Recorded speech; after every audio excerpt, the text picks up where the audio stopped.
रात का समय, आसमान में छाए काले बादल और कड़कती हुई बिजलियाँ जो काफ़ी थीं उस रात को एक भयंकर रात बनाने के लिए।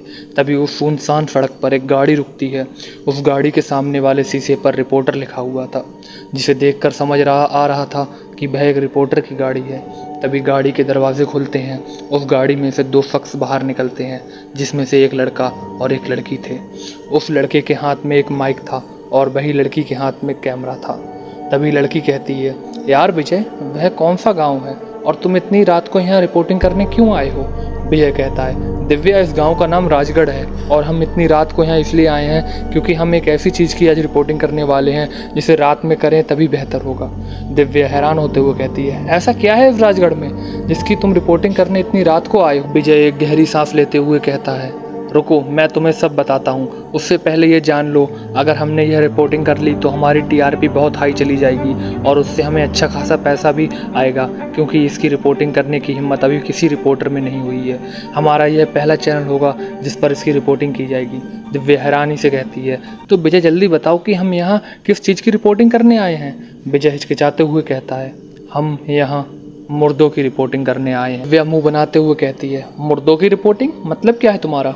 विजय दिव्या को समझाते हुए कहता है, मेरा मतलब मुर्दों से यह है कि हम यहाँ ज़ॉम्बी की रिपोर्टिंग करने आए हैं। दिव्या थोड़ा घबराते हुए कहती है, कहीं ये वही राजगढ़ तो नहीं जहाँ के लोग हैवान बन चुके हैं, एक दूसरे को मार मार कर खाए जा रहे हैं, और ज़ॉम्बी मतलब जिन्हें हम पिक्चर और वेब सीरीज़ में देखते हैं, जो जिंदा होकर भी जिंदा नहीं होते हैं?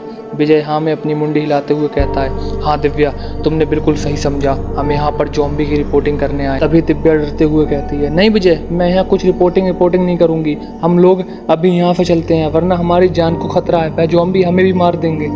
तभी विजय खोए हुए अंदाज में कहता है, अगर हमने यहाँ की रिपोर्टिंग करी तो हम काफ़ी अच्छा पैसा कमा सकते हैं, और तुम पर भी कर्जा है और मुझ पर भी कर्जा है, और तुम्हारे पिताजी को तो कैंसर भी है। उनके इलाज के लिए तुम पर इतने पैसे नहीं कि तुम उनका इलाज करा सको। जैसे ही ये बात दिव्या सुनती है, वह समझ जाती है कि विजय सही कह रहा है और उस पर इसके अलावा और कोई दूसरा रास्ता भी नहीं है।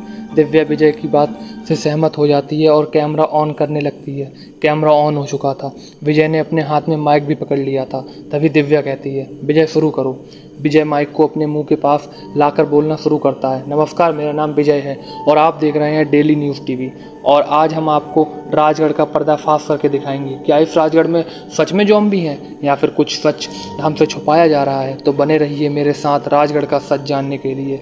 तभी विजय अपने कदम आगे की तरफ बढ़ा देता है और पीछे पीछे कैमरा पकड़े दिव्या भी अपने कदम आगे बढ़ा देती है। अभी उन दोनों ने कुछ ही कदम आगे बढ़ाए थे, तभी उन्हें कुछ हलचल सुनाई पड़ती है, जैसे कुछ लोग उनकी तरफ आ रहे हैं। विजय माइक पकड़े हुए बोलता है, मुझे कुछ हलचल सुनाई पड़ रही है, मुझे ऐसा लग रहा है कि जैसे कुछ लोग हमारी तरफ भागते हुए आ रहे हैं। अभी विजय ने इतना कह ही पाया था, तभी उनकी नज़र सामने पड़ती है। जैसे ही दिव्या और विजय सामने देखते हैं, उनकी रूह कांप जाती है, उनके पैर थर थर कांपने लगते हैं। ऐसा प्रतीत हो रहा था जैसे उन्होंने अपने सामने मौत देख ली हो। दिव्या और विजय के सामने 15-20 लोग भागते हुए आ रहे थे। वह सभी लोग बचाओ बचाओ चिल्ला रहे थे। वह सभी लोग अपनी पूरी जान लगाकर भाग रहे थे, जैसे उनके पीछे यमराज हों। विजय और दिव्या और तब डर जाते हैं जब वह उन 15-20 जनों के पीछे भागते हुए कुछ लोगों को देखते हैं, और वह कोई आम इंसान नहीं थे। उनमें से किसी के चेहरे पर आंख नहीं थी, तो किसी का चेहरा आधा फटा हुआ था, किसी का पेट फटा हुआ था, तो किसी के सारे अंदर के पार्ट्स दिख रहे थे। वह लोग उन 15-20 लोगों के पीछे पड़े थे, जैसे वह उन्हें मारना चाह रहे हों। तभी उनमें से एक इंसान भागते हुए नीचे गिर पड़ता है। जैसे ही वह इंसान नीचे गिरता है, पीछे भाग रहे सभी ज़ॉम्बी उस आदमी पर टूट पड़ते हैं। वह ज़ॉम्बी उस आदमी का कभी हाथ खा रहे थे तो कभी उसका चेहरा खा रहे थे। उनके मुंह में उस आदमी का जो अंग पड़ रहा था वह उसे कच्चा चबा जा रहे थे। जैसे ही ये भयानक मंजर विजय और दिव्या देखते हैं, वह समझ जाते हैं कि यही ज़ॉम्बी हैं। विजय जोर से चिल्लाता है, भागो दिव्या, गाड़ी की तरफ भागो। वह दोनों जाकर अपनी गाड़ी में बैठ जाते हैं और गाड़ी के दरवाजे और विंडोज़ बंद कर लेते हैं। उन्हें अपने शीशे से साफ साफ सब कुछ दिखाई पड़ रहा था। तभी एक वक्त ऐसा आता है कि वह ज़ॉम्बी हल्के हल्के कर सभी इंसान को मार देते हैं। उन ज़ॉम्बी ने उन इंसानों को इतनी भयंकर तरीके से मारा था कि कोई ये मंजर देखे तो उसकी रूह कांप जाए और वह बेहोश हो जाए। तभी विजय और दिव्या कुछ ऐसा देख लेते हैं जिसे देखकर उन दोनों के होश उड़ जाते हैं। वह दोनों देखते हैं कि ज़ॉम्बी जिन्हें मारकर खा रहे थे वह इंसान भी ज़ॉम्बी बनते जा रहे थे। एक ज़ॉम्बी ने तो इंसान का कच्चा लीवर ही चबा दिया था, जिसे देखकर दिव्या की चीख निकल जाती है। विजय तुरंत अपने हाथ से दिव्या का मुंह बंद कर देता है और कहता है, नहीं दिव्या, अगर तुम्हारी आवाज़ इन ज़ॉम्बियों तक पहुंच गई तो ये हमें भी ज़िंदा खा जाएंगे। मैंने पढ़ा है कि ज़ॉम्बी आवाज़ को फॉलो करते हैं। दिव्या अपने कैमरे से सब कुछ रिकॉर्ड कर रही थी। तभी एक आदमी विजय और दिव्या की गाड़ी के पास आकर उसका दरवाज़ा ज़ोर ज़ोर से खटखटाने लगता है। वह आदमी ज़ोर ज़ोर से चीख रहा था, लेकिन शीशा बंद होने की वजह से सिर्फ उसकी हल्की हल्की आवाज़ ही विजय और दिव्या तक पहुँच पा रही थी। तभी दिव्या विजय से कहती है, विजय जल्दी गाड़ी का दरवाज़ा खोलो, हम उस आदमी की जान बचा सकते हैं, वरना वह ज़ॉम्बी आकर इस आदमी को भी खा जाएगा। तभी गाड़ी से बाहर खड़ा हुआ आदमी हाथ जोड़ते हुए चीखता है, प्लीज़ गाड़ी का दरवाज़ा खोल दो, मुझे अंदर आने दो, वरना यह सब मिलकर मुझे मार देंगे। तभी जैसे ही विजय गाड़ी का दरवाज़ा खोलने के लिए अपने हाथ बढ़ाता है तो उसकी नज़र उस आदमी के हाथ पर चली जाती है जो गाड़ी के बाहर हाथ जोड़ रहा था। विजय देखता है कि उसके हाथ पर किसी के काटने का निशान है। विजय तुरंत अपना हाथ पीछे कर लेता है। यह देखकर दिव्या को कुछ अजीब लगता है। तभी दिव्या विजय से कहती है, क्या हुआ विजय, जल्दी दरवाज़ा खोलो, वरना उस आदमी को ज़ॉम्बी मार डालेंगे। विजय खोए हुए अंदाज में कहता है, अब इसे बचाने का कोई फ़ायदा नहीं, अब इसे मरने दो, अगर इसे हमने गाड़ी के अंदर लिया तो ये हमें भी मार डालेगा। दिव्या को कुछ समझ में नहीं आता है और वह हैरानी से कहती है, यह तुम क्या कह रहे हो विजय, वह हमें क्यों मार डालेगा। विजय दिव्या को समझाते हुए कहता है, तुम उस आदमी के हाथ पर देखो, उसके हाथ पर किसी के काटने के निशान है और यह ज़ॉम्बी के काटने के निशान है। अब वह हल्के हल्के कर ज़ॉम्बी बन जाएगा। अगर हम इसे गाड़ी के अंदर ले लेते हैं तो ये हमें भी काट कर अपनी तरह बना देगा। तभी दिव्या की नज़र उस आदमी के हाथ पर चली जाती है और उसे वह काटने का निशान दिख जाता है। वह समझ जाती है कि विजय सही कह रहा है। तभी उस आदमी की आंखें लाल होने लगती हैं, उसका पूरा शरीर अकड़ने लगता है और उसके मुंह से खून निकलने लगता है और वह आदमी भी ज़ॉम्बी बन जाता है। तभी वह आदमी अपने हाथ जोर जोर से उस गाड़ी के शीशे पर मारने लगता है। यह देखकर विजय और दिव्या डर जाते हैं। दिव्या डरते हुए कहती है, विजय कुछ करो, वरना यह गाड़ी का शीशा तोड़कर अंदर आ जाएगा। विजय की कुछ समझ में नहीं आ रहा था कि वह क्या करे। वह ज़ॉम्बी जोर जोर से अपने हाथ शीशे पर मार रहा था। ऐसा लग रहा था कि उसे बिल्कुल दर्द नहीं हो रहा है। तभी उस गाड़ी का शीशा चटकने लगता है।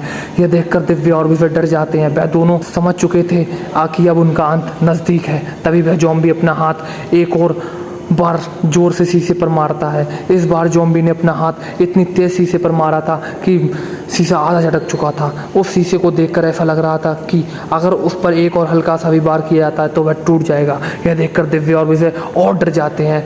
दिव्या विजय से रोते हुए कहती है, विजय प्लीज़ मुझे बचा लो, मुझे अभी नहीं मरना है, मेरे कंधों पर पूरे घर का भार है, मुझे अपने पापा का इलाज भी करवाना है, प्लीज़ मुझे बचा लो। लेकिन विजय को कुछ समझ में नहीं आ रहा था कि वह क्या करे। पर दिव्या की बात सुनकर ना जाने विजय को क्या होता है और वह कुछ सोचने लगता है। तभी विजय के दिमाग में एक तरकीब आती है। विजय अपने बैग में हाथ डालता है और खाने का टिफ़िन निकाल लेता है। विजय को यह सब करता हुआ देखकर दिव्या को कुछ समझ में नहीं आता है। तभी विजय गाड़ी की दूसरी तरफ का शीशा खोलता है और टिफ़िन शीशे से बाहर फेंक देता है। विजय ने टिफ़िन इतनी तेज़ से फेंका था कि वह गाड़ी से लगभग 100 मीटर दूर जाकर गिरता है। जैसे ही टिफ़िन गिरने की आवाज़ ज़ॉम्बी के कानों पर पड़ती है, वह सब उसी तरफ भागने लगते हैं और जो ज़ॉम्बी दिव्या और विजय की गाड़ी का शीशा तोड़ रहा था वह भी उस आवाज़ को सुनकर उस तरफ भाग जाता है और विजय इसी मौके का फ़ायदा उठाकर गाड़ी को स्टार्ट करके वहाँ से निकल जाता है। विजय गाड़ी बहुत तेज़ चला रहा था। विजय और दिव्या के प्राण हलक में थे। उन दोनों के दिल जोर जोर से धड़क रहे थे। दिव्या विजय से कहती है, थैंक यू विजय, अगर तुमने अपना दिमाग न लगाया होता तो वह ज़ॉम्बी हमें कच्चा चबा जाता। लेकिन अब हम कहाँ जा रहे हैं विजय? विजय गाड़ी चलाते हुए कहता है, हम राजगढ़ गाँव के अंदर जा रहे हैं। जैसे ही ये बात दिव्या सुनती है वह घबराते हुए कहती है, नहीं रोको, गाड़ी रोको विजय, हम एक बार तो जैसे तैसे मौत के मुंह से बचकर लौट कर आ पाए हैं, अब तुम फिर मौत के मुंह में ले जा रहे हो। विजय कहता है, क्या तुम्हें लगता है कि तुम यहाँ से घर लौटकर जा पाओगी और तुम खुश रहोगी? कहाँ से लाओगी पैसे अपने पापा का इलाज कराने के लिए? विजय की ये बात सुनते ही दिव्या फिर एक बार चुप हो जाती है, क्योंकि दिव्या जानती थी अगर वह घर लौट भी जाती है तब भी वह कौन सा खुश रहने वाली है। अभी विजय और दिव्या आपस में बात कर ही रहे होते हैं, तभी विजय की गाड़ी एकदम से रुक जाती है। विजय एकदम से अपनी गाड़ी के ब्रेक मार देता है। एकदम से ब्रेक मारने के कारण विजय और दिव्या आगे की तरफ धक्का खाते हैं। दिव्या गुस्से से कहती है, ये क्या हरकत है विजय, ऐसे कौन ब्रेक मारता है? लेकिन विजय कुछ नहीं कहता और वह गाड़ी के सामने इशारा करता है। जैसे ही दिव्या गाड़ी के सामने देखती है उसे 6-7 लोग खड़े दिखाई पड़ते हैं, लेकिन उनका चेहरा उसे साफ दिखाई नहीं पड़ता क्योंकि उन्होंने अपना चेहरा दूसरी तरफ कर रखा था। तभी वह लोग गाड़ी की आवाज़ सुनते हैं और अपना चेहरा विजय और दिव्या की गाड़ी के सामने करते हैं। जैसे ही उनका चेहरा विजय और दिव्या देखते हैं उनका दिल जोर जोर से धड़कने लगता है, उनके माथे पर पसीना आने लगता है। ऐसा लग रहा था कि विजय और दिव्या ने अपने सामने अपनी मौत देख ली हो। ऐसा क्या देखा था विजय और दिव्या ने कि उनका दिल जोर जोर से धड़कने लगा था? क्यों वह डर गए थे? जानने के लिए देखिए ज़ॉम्बी विलेज पार्ट 2।